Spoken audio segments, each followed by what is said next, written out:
My brother refused to hire me at his company. Even though we had a 50-50 deal for my time and money, my parents backed him up. So, I started my own company. Now his business is under investigation for tax evasion. And guess who they're demanding should bail him out? Me. Hey, Reddit, grab your popcorn, because this one's going to be a wild ride. I'm a 31-year-old guy who just got off the phone with my parents, and they're having a complete meltdown because my golden child, brother's company, is falling apart. Apparently, I'm the __ for not swooping in to save the day. So buckle up. This story's got layers. I'm Marcus, and I work in software development, specifically backend infrastructure and database management.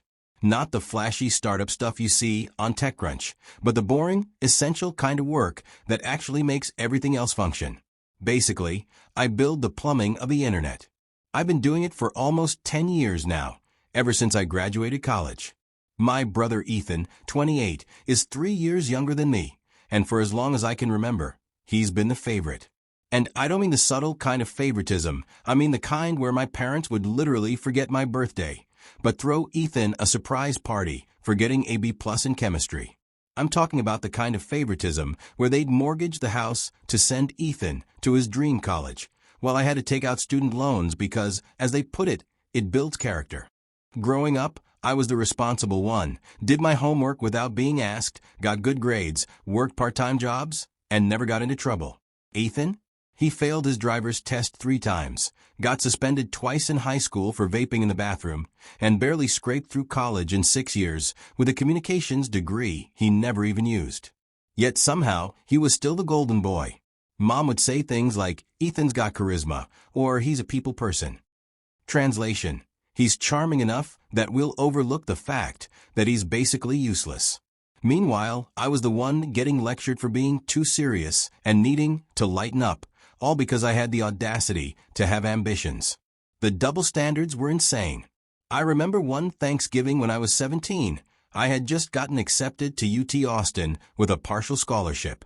I worked my ass off for that, and I brought it up at dinner thinking maybe this time they'd actually be proud. Dad barely looked up from his turkey. "That's good, son. Pass the stuffing." 5 minutes later, Ethan announces that he made varsity backup quarterback, not even the starting position, backup, and they literally stopped eating to celebrate. Mom started crying. Dad called his brother to brag. They bought Ethan a new jersey and took him to Topgolf the next day. My college acceptance? It got a fridge magnet and a try not to party too much. After college, I moved to Austin and landed a solid job at a mid-sized tech company called Data Flow Solutions. Nothing glamorous, but the pay was decent, started at $62,000, and the work was genuinely interesting. Real infrastructure challenges, database scaling, query optimization, the kind of behind-the-scenes stuff that actually matters.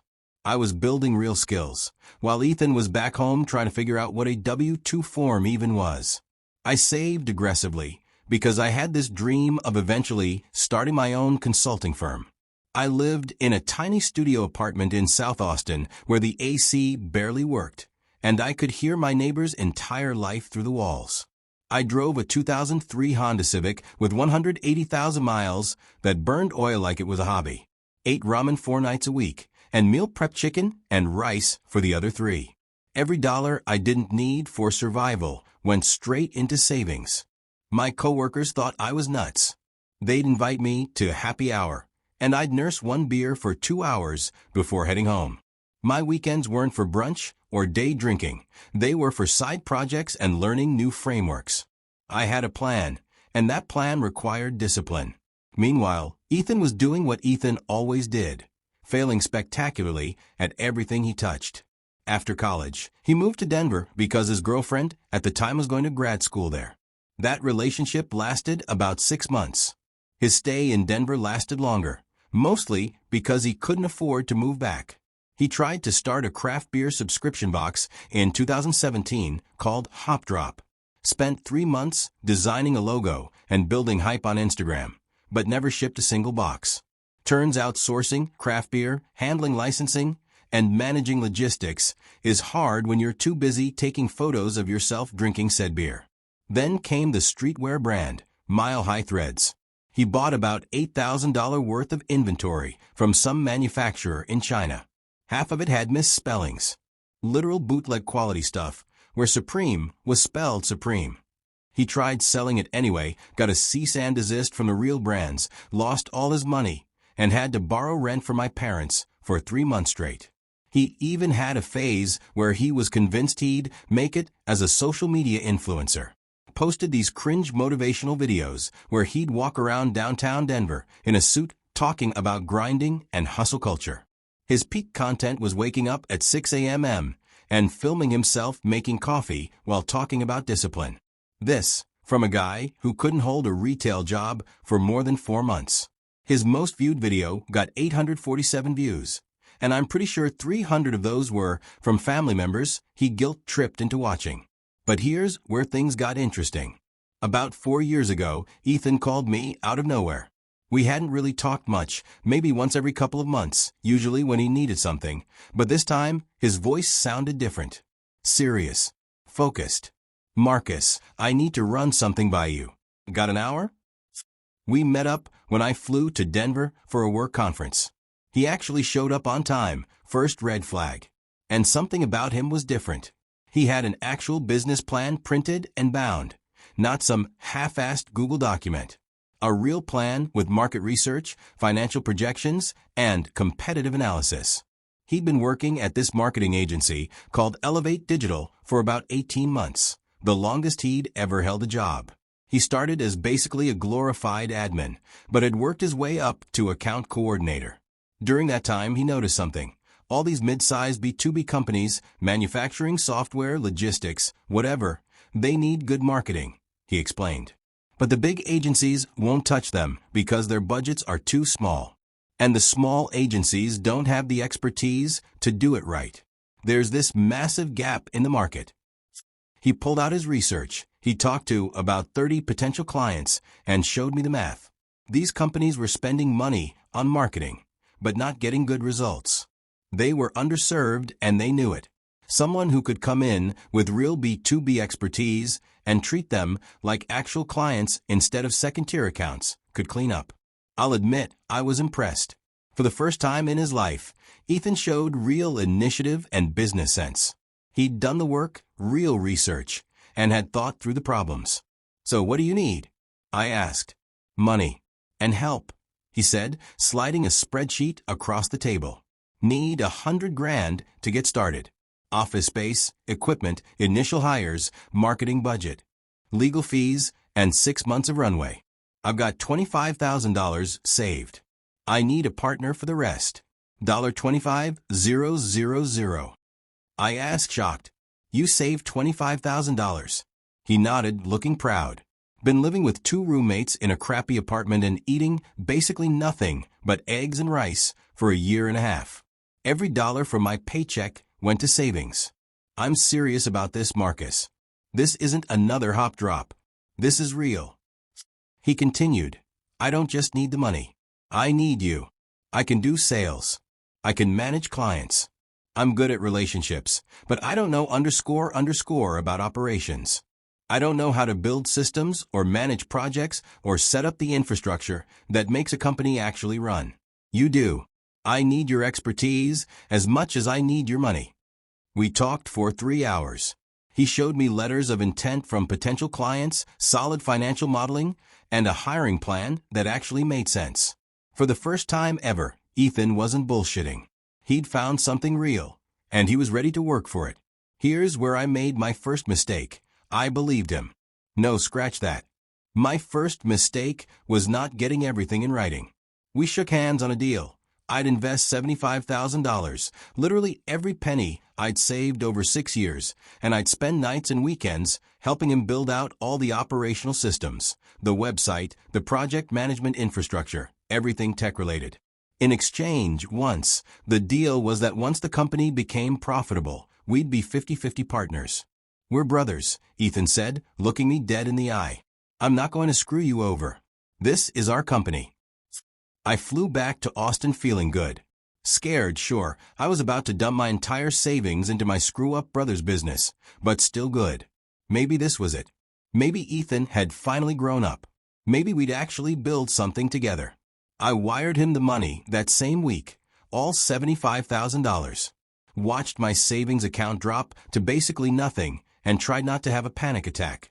The first few months were chaos. Ethan found an office space, a small suite in a decent building. Nothing fancy, but professional. He hired his first 2 employees, both junior level but hungry. One copywriter, one designer. Ethan handled strategy and account management. They handled execution. Meanwhile, I was building everything else.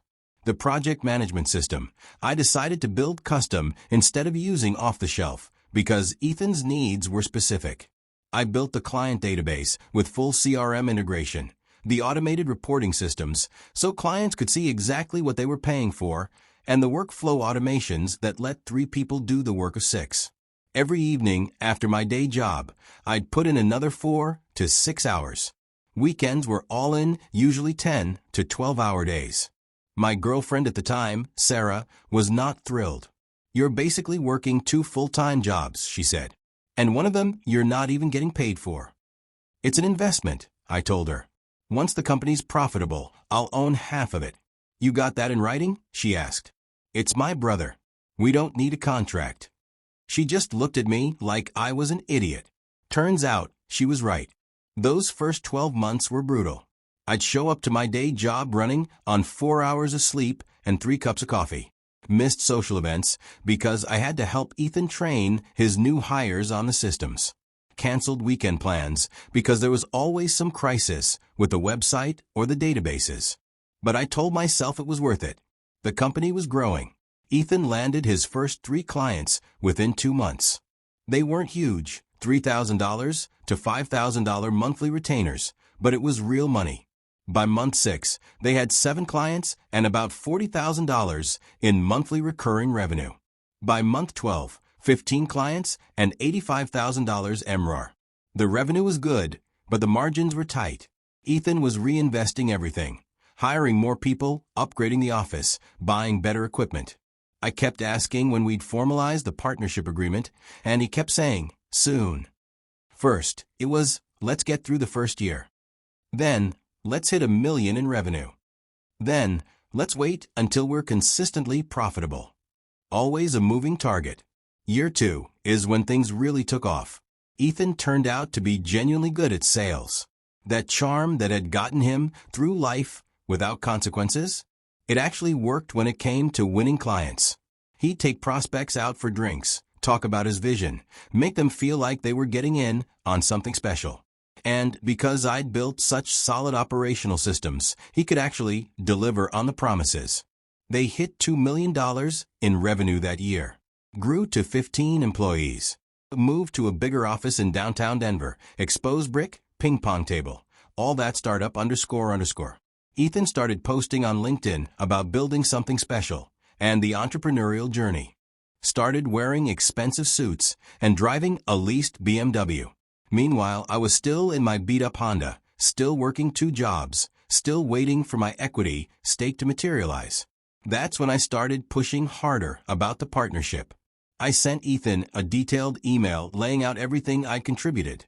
The initial $75,000 plus about 3,000 hours of labor over 2 years at what would have been $100 per hour for that kind of specialized work. I called it a total of $375,000 in contribution. His response came a week later. Short. Dismissive. "Hey bro, appreciate everything you've done. Let's plan to discuss the partnership structure when I'm back from this client trip to Chicago. Maybe next month." Next month came and went. No discussion. I tried calling. Texts went unanswered. Emails got shorter. Super busy, we'll talk soon kind of replies. Finally, I'd had enough. I took a personal day from work and drove the 4 hours to Denver. Showed up at his office unannounced. Walked past the receptionist, some young girl who had no idea who I was, even though I'd literally built the system she used to check in visitors, and went straight into Ethan's office. He was in a meeting with 2 employees, reviewing campaign metrics on his giant monitor. He looked up, surprised, and definitely not happy to see me. "Marcus, hey, guys, can you give us a minute?" The employees left, giving me weird looks. Once the door closed, I didn't waste time. We need to talk about the partnership. Like right now. He leaned back in his fancy $1,200 ergonomic chair and sighed. I was going to call you this week. You've been saying that for 6 months. Things have been crazy. We're scaling fast. Cut the __. Ethan, are we partners or not? He was quiet for a long moment. Then he stood up and walked to the window, his back to me. I've been talking to my lawyer and my accountant, he said. They're advising me that bringing on a partner at this stage would complicate the cap table. I'm not a partner? I asked. I'm the partner, he said flatly. We had a deal. He turned around, and his face looked different. Harder. We had a conversation, Marcus. Nothing was ever formalized. And honestly, my advisors are right. The company's doing well. Adding a partner now, especially one who's not involved day to day, doesn't make business sense. My stomach dropped. Not involved day to day? I built your entire operational infrastructure. I trained your staff. I spent 2 years, and I appreciate that, he interrupted. Really? But that was then. The company's evolved. We've got our own IT guy now. We've hired operations people. Honestly, bro, we've kind of outgrown what you built. The audacity. I'd automated 90% of their workflow. I built the systems that let 15 employees do the work of 30. You owe me $75,000 minimum, I said. I'll pay you back, he replied quickly. With interest. 5% annually, compounded. You'll get it all back. What about the equity? That's not happening. We shook hands on 50/50. Yeah, well, he shrugged. I'm the CEO. I make the business decisions. And my decision is no equity partners. If you want to push this, you could try suing me, but you'll spend more on lawyers than you'd ever recover. So, your call. I stood there, literally shaking with rage. My little brother, the guy I'd bailed out his entire life, was openly screwing me over. And he was doing it with this smug confidence, like he'd already gotten away with it. I'll hire you as a consultant going forward, he offered, like he was doing me a favor. $50 an hour for any work you do. That's fair, right? Plus, I'll start paying back the $75K. $500 a month sound good? $50 an hour, $500 a month on a $75,000 debt. At that rate, it'd take him 12.5 years to pay me back, assuming he never missed a payment, which we both knew he would. I started laughing. Couldn't help it. You're really doing this, I said. It's business, Marcus. It's theft. It's a business decision. I walked toward the door, then stopped.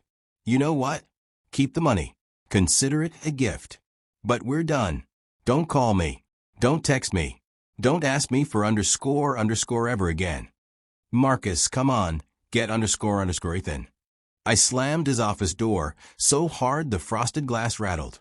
Walked out past all his employees, who were definitely listening to every word. Got in my car and drove straight back to Austin, gripping the steering wheel so tight my knuckles went white. That 4-hour drive was dark. Real dark. I kept replaying every moment of the past 2 years. Every late night, I'd canceled plans to help him. Every weekend, I'd spent training his people. Every system I'd built that he now claimed they'd outgrown. I thought about all the times I defended him to Sarah when she warned me this would happen. All the times I told myself he was different now, mature, ready to be a real adult. What __ joke. I made it back to Austin around 10 p.m. Sarah took one look at my face and knew. He screwed you, she said. I just nodded. Are you going to sue him? I'd already done the math on the drive. Legal fees would eat up most of what I'd recover, and it'd take years. Plus, it's family. So my parents would never forgive me. Sarah sat quietly for a moment, then said, You need to call them. Tell them what he did. So I did. I called my parents that night and told them everything. The handshake deal, the 2 years of work, Ethan's refusal to honor any of it. My mom's response? Marcus, you can't expect Ethan to just give you half his company. I invested $75,000, I reminded her. And he said he'll pay you back. That seems fair, she said calmly. What about the 2 years of labor? I pushed. You chose to help your brother.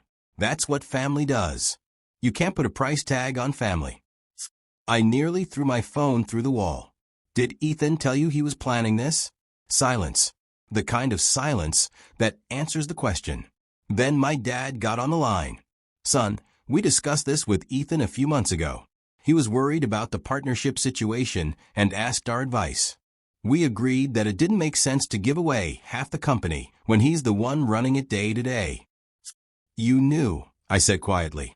UF **ing* knew he was planning to screw me, and you told him it was okay. We told him to make the best business decision, Dad said, as if that made it better. That's what any parent would do. Any parent would tell their son to honor his agreement. I shot back. You don't have experience running a company, Marcus. Ethan does now.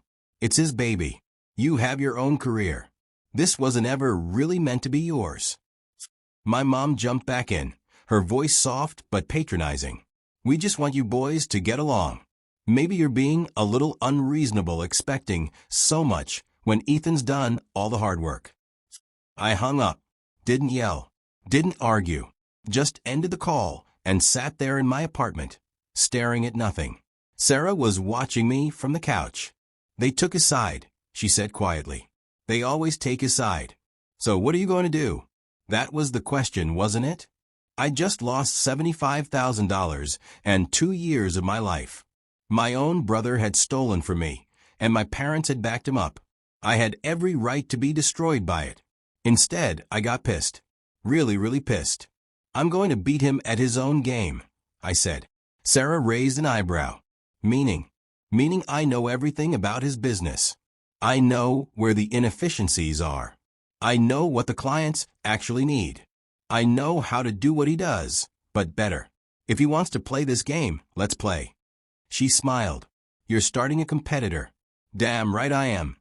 I spent the next 2 weeks in full planning mode.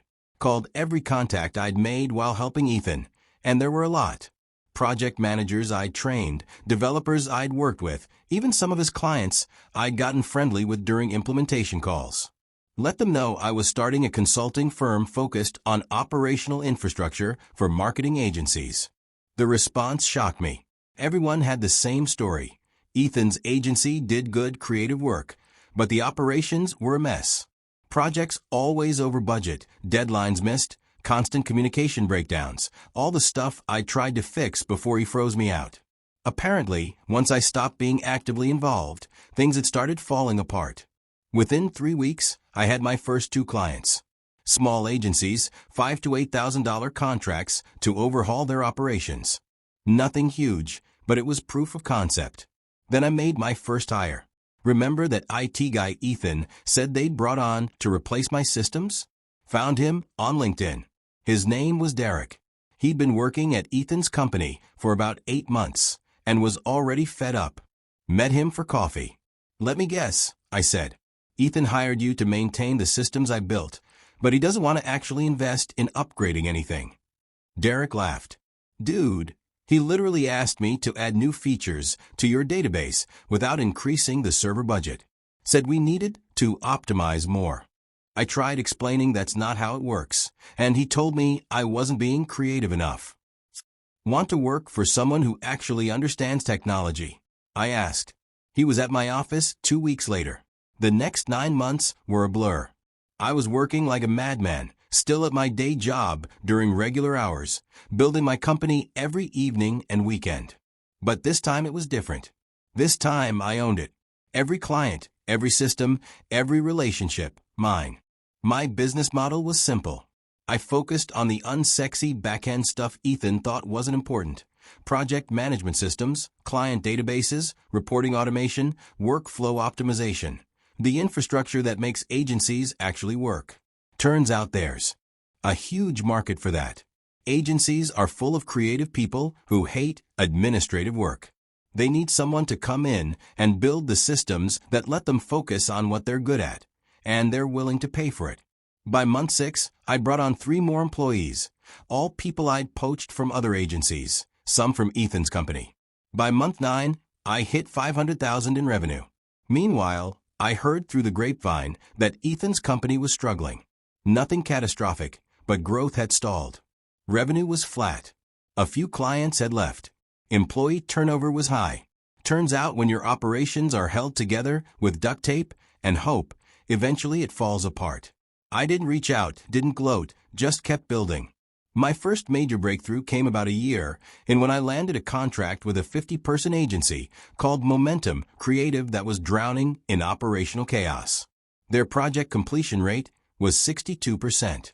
They were hemorrhaging money on projects that ran over budget. Client satisfaction was tanking. I did a complete overhaul of their systems, built them a custom project management platform, integrated it with their CRM, automated their reporting and billing, created workflow templates for their most common project types, and trained their staff on the new systems. 4 months later, their on-time completion rate was 94%. Average project profitability was up 40%. Client retention went from 71 to 91%. The CEO sent me a bottle of expensive scotch with a note. "You saved our company. Thank you." More importantly, he referred me to 3 other agencies. Those agencies referred me to 5 more. Suddenly, I had more work than I could handle. Year 2, I hired a head of sales to help me scale. Opened a proper office in downtown Austin instead of working from my apartment. Grew my team to 8 people.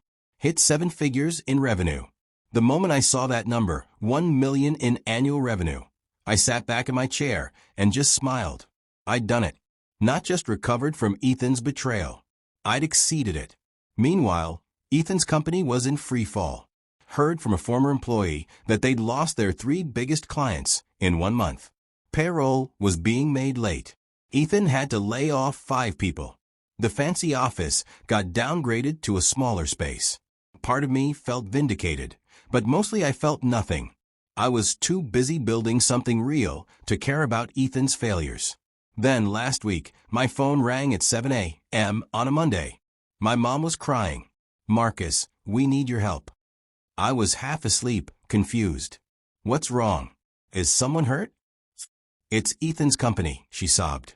"The IRS is investigating them for tax evasion. They've frozen all his accounts. He might go to jail." That woke me up fast. What? Over the next few hours, I got the full story from various frantic family members.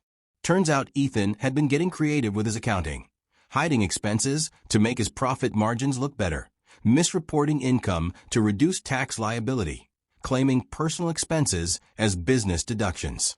His BMW lease, his downtown apartment, even a vacation to Cancun, all written off as business development trips.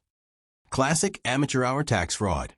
The kind where you think you're being clever, but you're really just leaving a paper trail a blind forensic accountant could follow.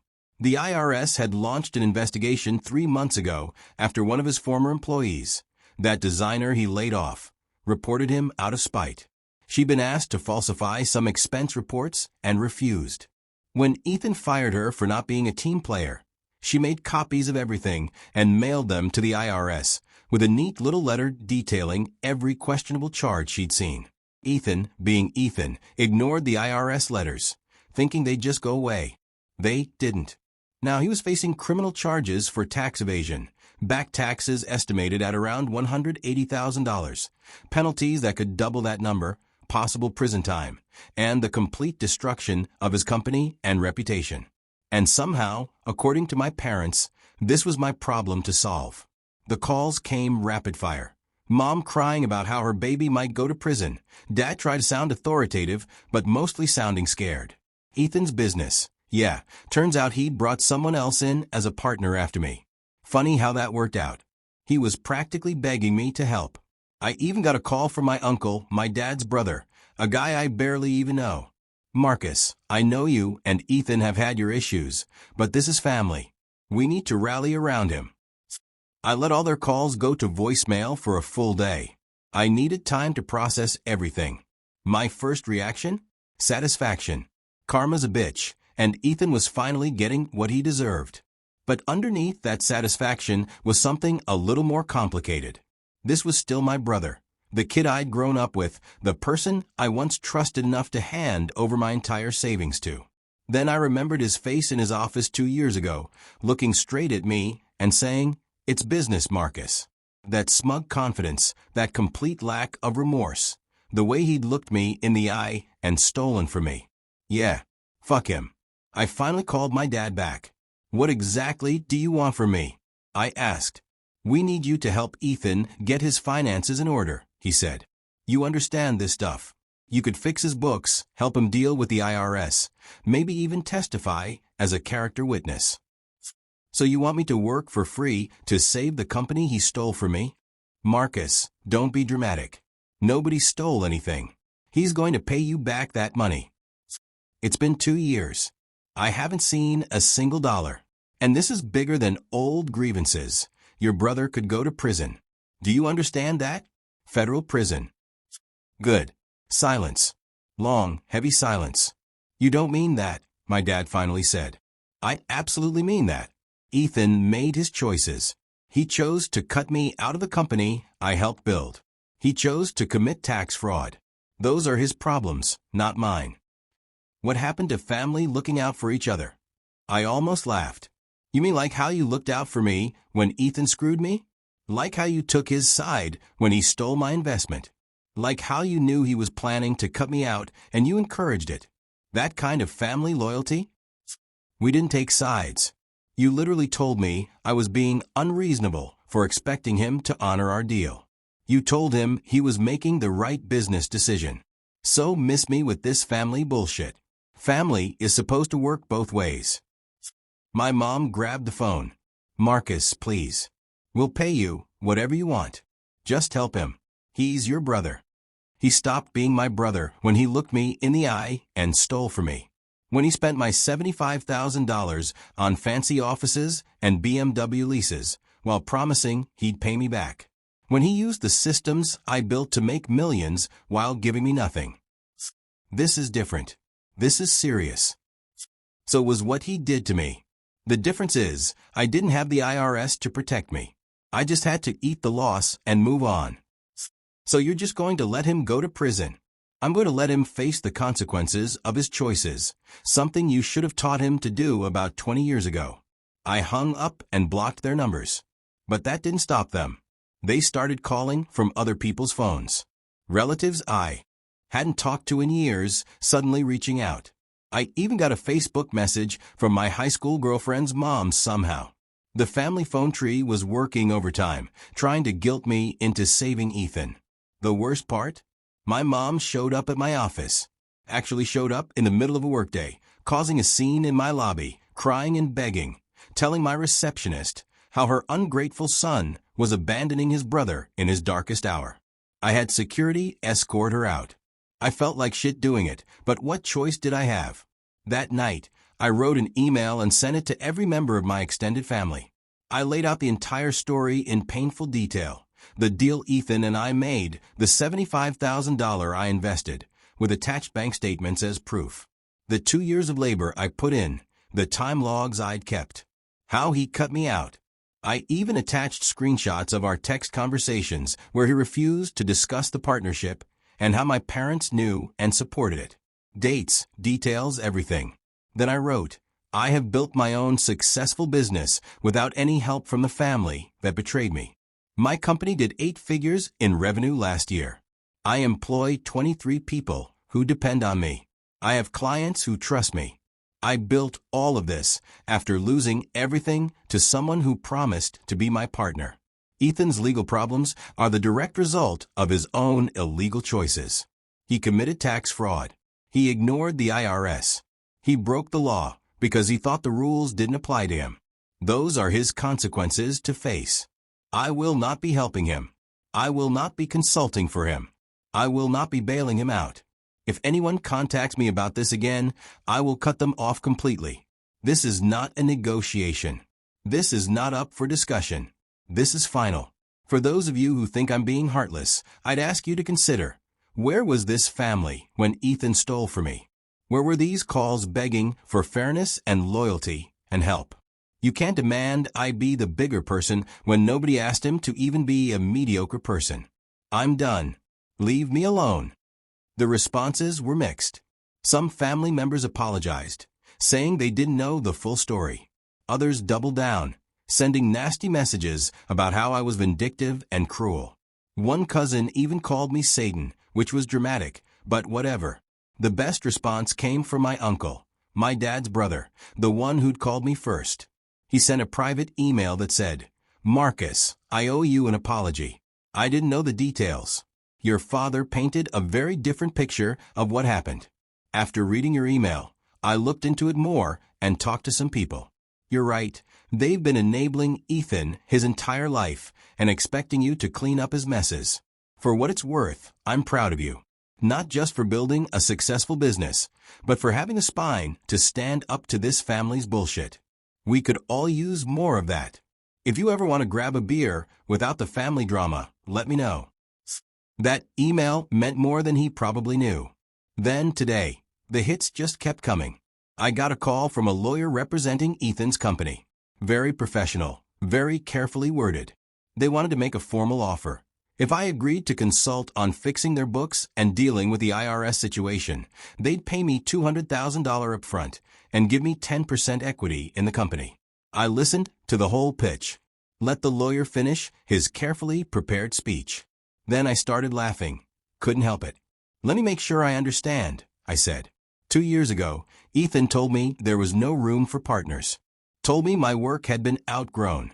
Refused to honor our handshake deal for 50-50 equity. Now that he's facing criminal charges, suddenly there's room for me to be a partner for 10%. After I built the foundation of his entire company? The lawyer cleared his throat. "Mr. Chun, I understand there's some history here, but we're prepared to be very generous. Here's my counteroffer." I interrupted. "When Ethan's company goes under, and it will, I'll buy his client list for 50 cents on the dollar. I'll hire his best employees and treat them with actual respect. And Ethan can spend his court-ordered community service thinking about how he could have had a partner who had his back instead of an adversary who knows exactly where all the bodies are buried. He's got my email if he wants to discuss." Then I hung up before the lawyer could respond. My assistant Jessica was standing in my doorway, trying not to smile. "That was cold," she said. "That was justice," I replied. "Fair enough. You've got the Momentum Creative Quarterly Review in 20 minutes. Right. Back to actual work, building real value for people who actually deserve it. Here's the thing a lot of people on Reddit don't get sometimes. This isn't about revenge. I'm not trying to destroy Ethan. I'm just refusing to save him. There's a difference. I spent 6 years saving every dollar, 2 years building his dream, sacrificing my own time, my own relationships, my own mental health. I trusted him. I believed in him. I handed him $75,000 and thousands of hours of specialized labor because he looked me in the eye and promised we were partners. He repaid that trust by cutting me out the second it was convenient, by stealing my money and my work, by laughing in my face when I asked him to honor our agreement. My parents watched it happen and told him he was making the right choice. Now his poor decisions are catching up with him, and I'm supposed to drop everything. Risk my own company, my own reputation, my own legal exposure, just to bail him out? Hard pass. My company is thriving. I've got 23 employees who I treat with respect and dignity, people who get paid on time, who have equity stakes and profit sharing, who know I value them as human beings, not just as resources to be exploited.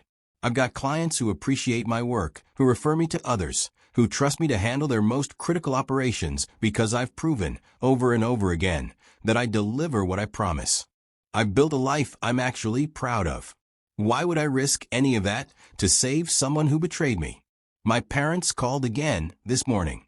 This time, Mom tried a new tactic, practical guilt instead of emotional manipulation. What will the extended family think? How will this look at the reunion? I told her I stopped caring what the extended family thinks about a year ago, and that I won't be at the reunion. She started crying again. I hung up.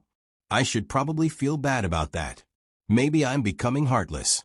Maybe I'm turning into the kind of cold person who can listen to his mother cry without feeling anything. But honestly, I feel free.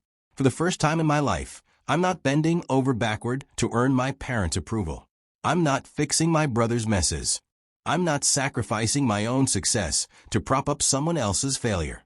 I'm just living my life, running my business, being successful on my own terms. If Ethan goes to prison, that's on him. He committed tax fraud, not questionable accounting, actual fraud, claiming personal expenses as business costs, hiding income, falsifying records. He made those choices because he thought he was smarter than the IRS and above the rules that apply to everyone else. My only regret is that it took me almost 30 years to realize I didn't owe my family anything just because we share DNA.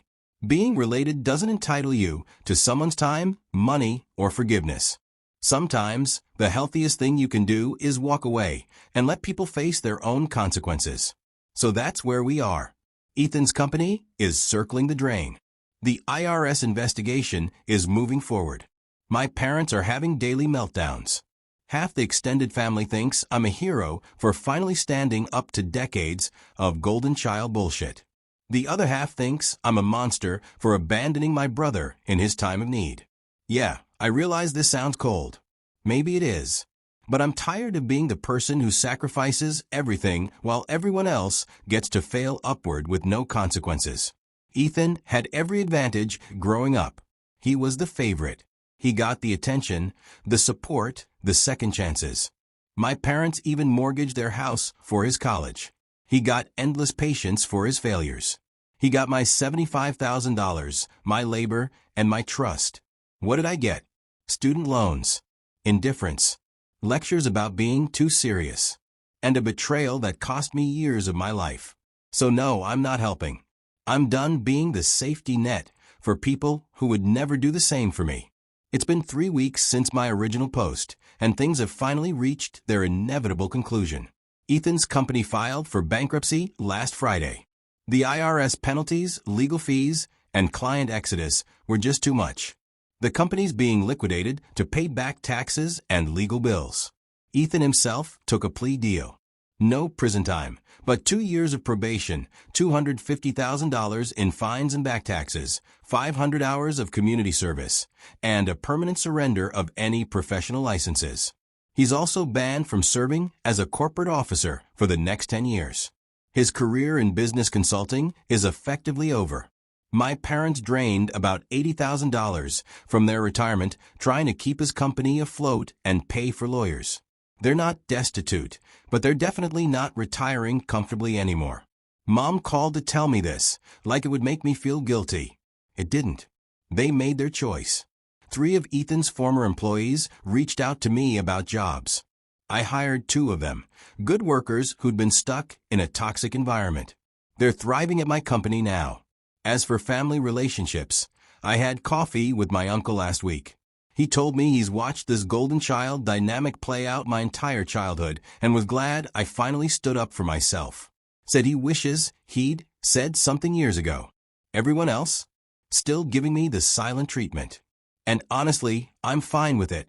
My company's doing better than ever. We're opening that Seattle office next quarter. Annual revenue is tracking toward $12 million. I promoted Jessica to COO to help manage the growth. Meanwhile, Ethan's posting on LinkedIn about the entrepreneurial journey and lessons learned from failure. I scrolled past without reading the full post, but I'm sure it's packed with inspirational nonsense that conveniently skips over the part about tax fraud. The lesson here is simple. Walk away from toxic people, even if they're family. Build your own success. Protect your peace. And never, ever go into business with family without ironclad legal contracts. If someone shows you who they are, believe them the first time. I'm done with this chapter.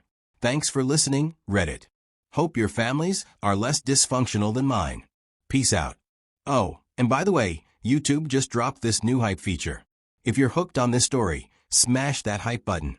It tells YouTube, this video deserves to blow up.